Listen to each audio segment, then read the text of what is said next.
Beli y Thorstein, los dos amigos, habían sido enterrados en los montículos a cada lado de la bahía, tal y como habían ordenado. Helge y Halfdan fueron elegidos reyes conjuntos por el pueblo en una asamblea general. Fridtjof, hijo único, no tenía con quién compartir su herencia, por lo que de inmediato entró como señor en la granja de Framnas. Ciertamente una buena herencia: colinas, valles y bosques, 5 kilómetros en cada dirección, con el mar como frontera por un extremo. Las colinas estaban coronadas de abedules, y donde se inclinaban suavemente, la dorada cebada maduraba al sol, y el centeno era tan alto que podía esconderse en él un hombre. No pocos lagos reflejaban las montañas y los bosques donde los alces astados acechaban majestuosos y bebían de 100 arroyos. Y en los valles los pastos protegidos estaban repletos de rebaños de vacas, mansas y corpulentas, y salpicados de ovejas, blancas y lanosas como las nubes que la brisa primaveral esparce por el cielo. Y en los establos se alzaban, en majestuosas hileras, 24 briosos corceles enjaezados con las crines trenzadas con cintas rojas y los cascos relucientes de lustrosas herraduras. Pero la gran maravilla del lugar era el salón de banquetes, un palacio en sí mismo, sólidamente construido con troncos de abeto, todo bien provisto. 600 invitados apenas lo llenaban en el gran banquete de Yuletid. El entablado de roble se extendía a todo lo largo de la sala, encerado hasta alcanzar un pulido tan brillante como el acero.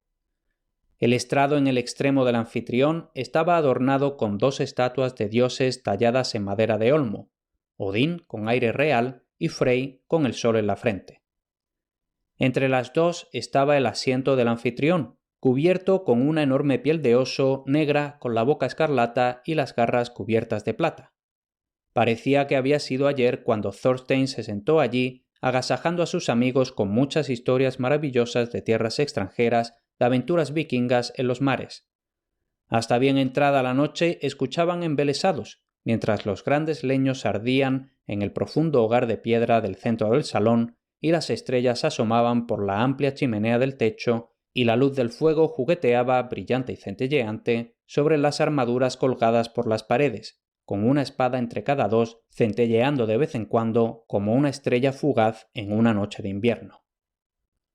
En la morada se almacenaban grandes riquezas. Los sótanos y buhardillas, armarios y trasteros estaban a rebosar.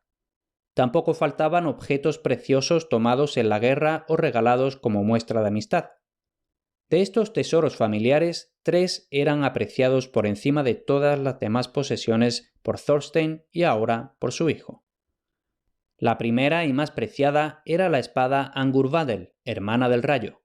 Había sido forjada y templada por enanos hechiceros, según contaba la historia, y fue usada por primera vez por el héroe Bjorn Diente Azul.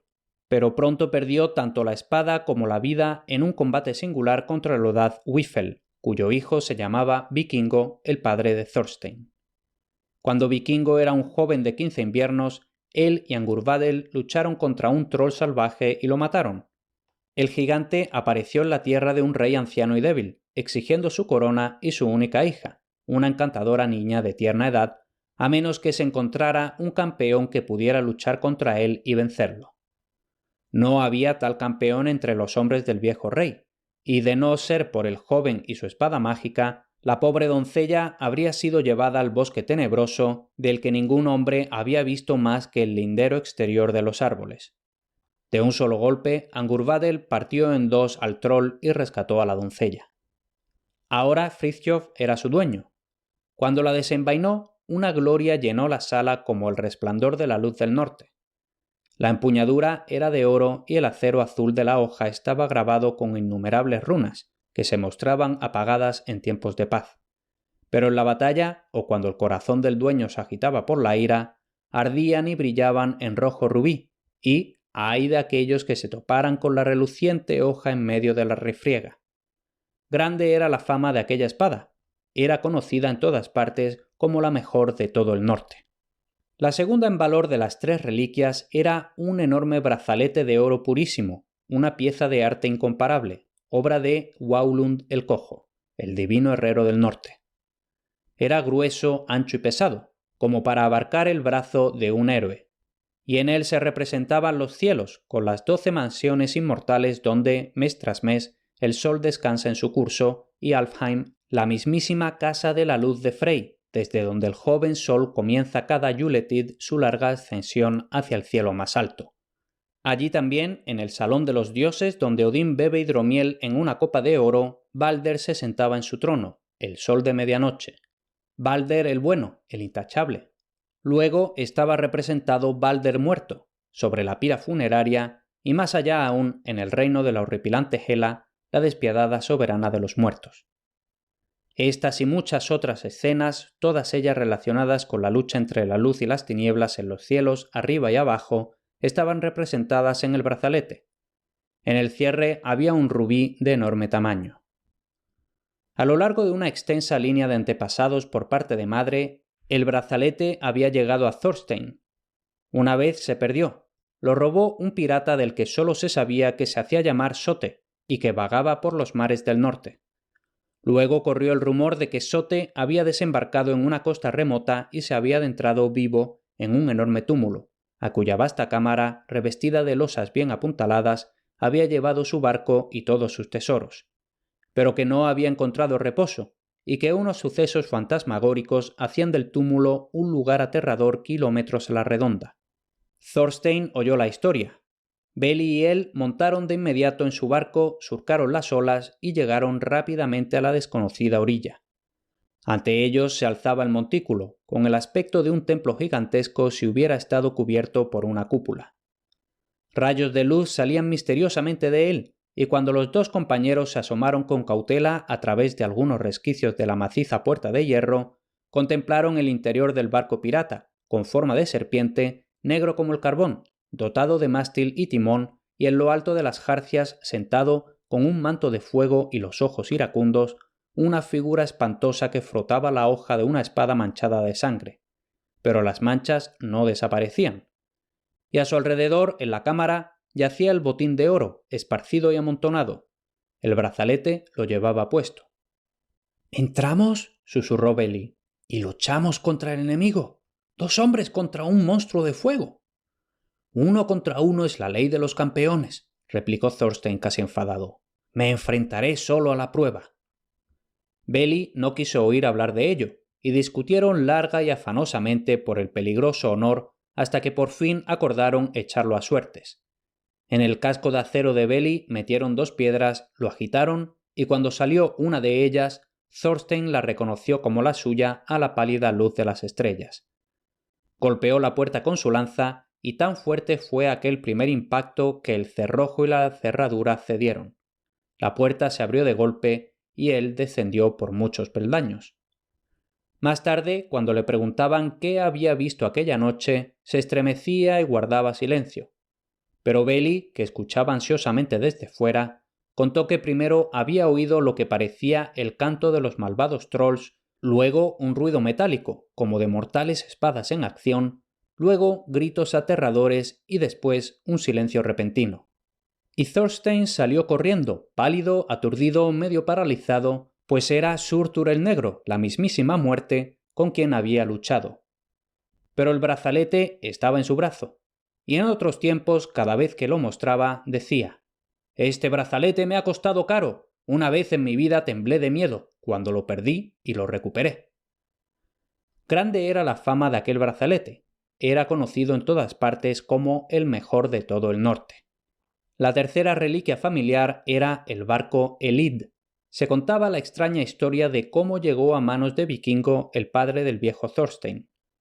Un día, de regreso a casa tras un largo viaje, iba navegando a lo largo de la costa cuando vio un pecio desvencijado que flotaba sobre las aguas suavemente agitadas, y sobre él estaba sentado un hombre que parecía disfrutar del vaivén de las olas iluminadas por el sol. Era alto y de porte elegante, con un semblante franco y alegre, pero cambiante como el mismo mar. Iba vestido con un largo manto azul, su cinturón era de oro, tachonado de corales rojos. Su barba era blanca como la espuma del mar. Sus cabellos eran de un oscuro verde mar. Vikingo se dirigió al naufragio, sacó al hombre, que parecía empapado y helado, y lo cuidó en su propia casa, con comida y bebida, junto al fuego de su hogar. El forastero aceptó los cuidados complacido, pero cuando su anfitrión le instó a que descansara en su cálida cama, se rió y dijo: «El viento es suficientemente bueno para mí, y mi barco no es tan malo como piensas. Creo que de aquí a la noche me llevará un buen centenar de leguas. Te agradezco de corazón tu amable insistencia. Quisiera dejarte un regalo para que me recuerdes, pero mi mercancía está en las profundidades. Aún así, si mañana pasas por la playa y echas un vistazo, tal vez encuentres algo».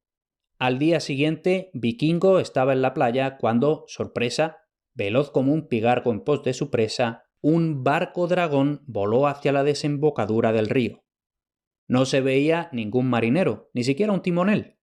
Sin embargo, se abría paso entre los acantilados y las orillas como guiado por su propio instinto. Al acercarse a la orilla, las velas se enrollaron, el ancla cayó y se clavó en la arena. Vikingo se quedó mirando sin palabras, pero en el susurro de las olas juguetonas oyó claramente una voz. «Fue el dios Aegir, soberano de los mares, al que tuviste de invitado ayer. Consciente de su deuda de bondad, te envía el dragón. Toma su regalo».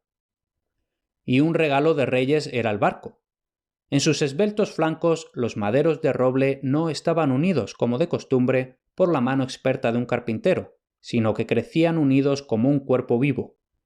Largo como una serpiente marina, el cuello se alzaba en curvas atrevidas pero gráciles, llevando en alto la cabeza con la boca roja abierta de par en par. Los costados eran azules, con manchas doradas. En la popa, la poderosa cola se enroscaba con sus escamas plateadas. Las alas eran negras, punteadas de escarlata, y cuando las desplegaba podía seguir el ritmo del viento tempestuoso y superar con creces el vuelo del águila. Cuando se llenaba de hombres con armadura, parecía una ciudad real o un castillo flotante. Grande era la fama de aquel navío. Era conocido en todas partes como el mejor de todo el norte. Estas y muchas otras cosas hermosas heredó Frithjof de su padre. Difícilmente podría haberse encontrado un heredero más rico en las tierras del norte, a menos que fuera entre los hijos de los reyes. Y en verdad, si no era de sangre real, era de alma real. Gentil y generoso y de mente elevada, y su fama crecía cada día. Entre sus hombres había 12 guerreros de pelo gris, camaradas del propio Thorstein, príncipes entre los hombres, aunque de cuna humilde, como él, con pechos como coseletes de acero y anchas cejas llenas de cicatrices. Y en medio de ellos, en el puesto de honor, se sentaba un joven, una rosa en una corona de hojas marchitas. Se llamaba Bjorn. Con la alegría de un niño tenía la determinación de un hombre y la sabiduría de un anciano. Se había criado con Frithjof, y los dos eran hermanos juramentados. Habían mezclado su sangre y la habían bebido, según la antigua costumbre, considerada sagrada por los hijos del norte, y se habían intercambiado un juramento: compartir lo bueno y lo malo a lo largo de su vida y vengarse mutuamente en la muerte. Ahora, en el banquete fúnebre, Frithjof se sentó entre lágrimas en el asiento de su padre, a partir de entonces el suyo propio, entre Odín y Frey, escuchando las alabanzas a los muertos de labios de amigos e invitados y en el canto de los escaldos instruidos por el cielo. Tal era la antigua costumbre en el norte. Hasta aquí este episodio. Si te ha gustado, la forma más sencilla de darme las gracias es dejar una reseña o un me gusta en Spotify, iVoox, YouTube o donde estés escuchando. Considera también apuntarte a la versión premium del podcast, donde además de apoyar económicamente mi labor, podrás disfrutar de todos los episodios sin publicidad, con la ventaja de que ahí tienes los episodios listos en cuanto los tengo preparados, por lo que siempre van varias semanas por delante. Es un pago único bastante razonable con acceso para siempre. Tienes la información en leyendasmedievales.com/premium. Ahí encontrarás asimismo las versiones en papel y Kindle de los libros que narro en el podcast.